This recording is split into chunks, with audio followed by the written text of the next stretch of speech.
Kurang lebih jam setengah 12 itu meluap air batang nahar. Setelah itu mendadak air membesar dan kami warga sebagai warga tepi sungai, ya karena kejadian itu spontan kami pun kalang kabut sehingga kami tidak sempat menyelamatkan harta benda kami. Ya kami hanya menyelamatkan nyawa kami sendiri dan alhamdulillah tidak ada korban jiwa. Namun kerugian yang terlalu parah yaitu rumah yang hanyut 4 rumah tangga, dan begitu juga kerusakan parah terjadi pada dapur yang hancur, ya macam-macam lah, peralatan perabot pada hanyut. Jadi harapan kami, saya pribadi begitu juga mewakili warga masyarakat lingkungan 6 Kelurahan Padang, besar harapan kami kiranya kami segera diperhatikan.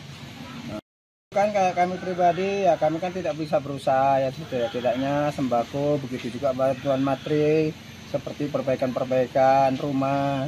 Jadi warga yang tidak mempunyai rumah alangkah prihatinnya, apalagi ini mendekati bulan hari raya, bulan Ramadan, sehingga kami perlu bantuan pemerintah terlebih-lebih kiranya dapat memperhatikan kami sesegera mungkin ya.